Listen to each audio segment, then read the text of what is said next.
My name is Emma, and I am 33 years old. I work as a teacher in a small school in my hometown. I love my job, but my life has always been simple. I grew up in this town, surrounded by familiar streets, friendly neighbors, and the warmth of childhood memories. Yet, for some reason, I always felt like something was missing.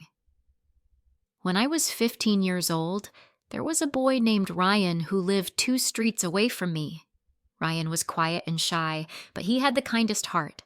He was always there when I needed help, whether it was fixing my bike or walking me home after school when it got dark. We weren't best friends, but he was always around, like a shadow. One summer evening, we sat on the swings at the park near our houses. The sun was setting, painting the sky in shades of orange and pink. "Emma," Ryan said suddenly, looking at me with serious eyes, "you're my best friend. I just wanted you to know that." I laughed a little. "Thanks, Ryan. You're my best friend too." But I didn't think much of it. I was just a teenager, and life was full of dreams and plans that didn't include staying in this small town forever. When I turned 18, I got a scholarship to study at a big university in the city. It was my dream come true. On my last day in town, Ryan came to see me. "Are you excited?" he asked, his voice quiet. "Yes," I said, smiling. "This is my chance to see the world and do something big." Ryan nodded but didn't say much. Before he left, he handed me a small box. "Open this when you get to the city," he said. When I opened the box that night, I found a simple silver bracelet with a small charm shaped like a heart.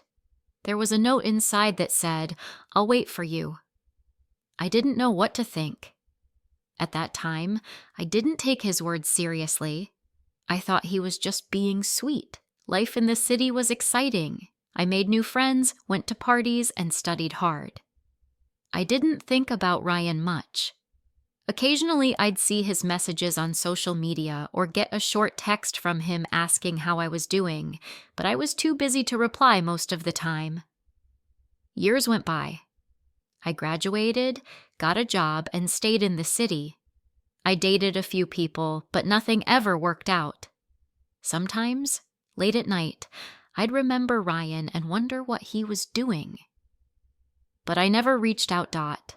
At 33, I decided to move back to my hometown. The city life had lost its charm, and I missed the simplicity of home. When I arrived, everything looked the same. The old park, the small grocery store, the quiet streets, it all brought back memories. One day, while walking to the park, I saw someone sitting on the swings. It was Ryan. He looked older, of course, but his kind eyes and gentle smile were the same. "Ryan?" I called out. He turned and smiled. "Emma." We sat on the swings, just like we used to. I told him about my life in the city, my job, and how I decided to come back. He listened quietly, nodding now and then. "What about you?" I asked. "What have you been up to?" "I stayed here," Ryan said simply.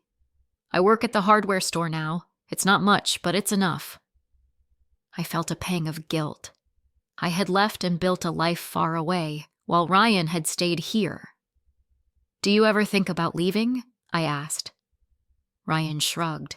"I thought about it, but I always hoped you'd come back." His words hit me like a wave. "Ryan, you waited for me?" He nodded. "I meant it when I said I'd wait. I always believed you'd come back someday." Ryan and I started spending more time together. He showed me all the changes in the town, but also the places that stayed the same. We laughed about our childhood memories and shared stories about the years we had missed in each other's lives. One evening, as we sat by the lake, Ryan turned to me. "Emma, I know I'm not some big city guy with fancy dreams, but I've loved you since we were kids. I waited because I believe we're meant to be." Tears filled my eyes.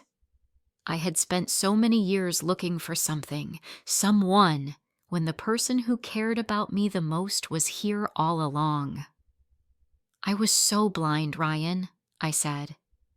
I didn't see what was right in front of me, Ryan, and I decided to take things slow, but our connection grew stronger every day. He showed me what true love and patience looked like. For the first time in years, I felt complete.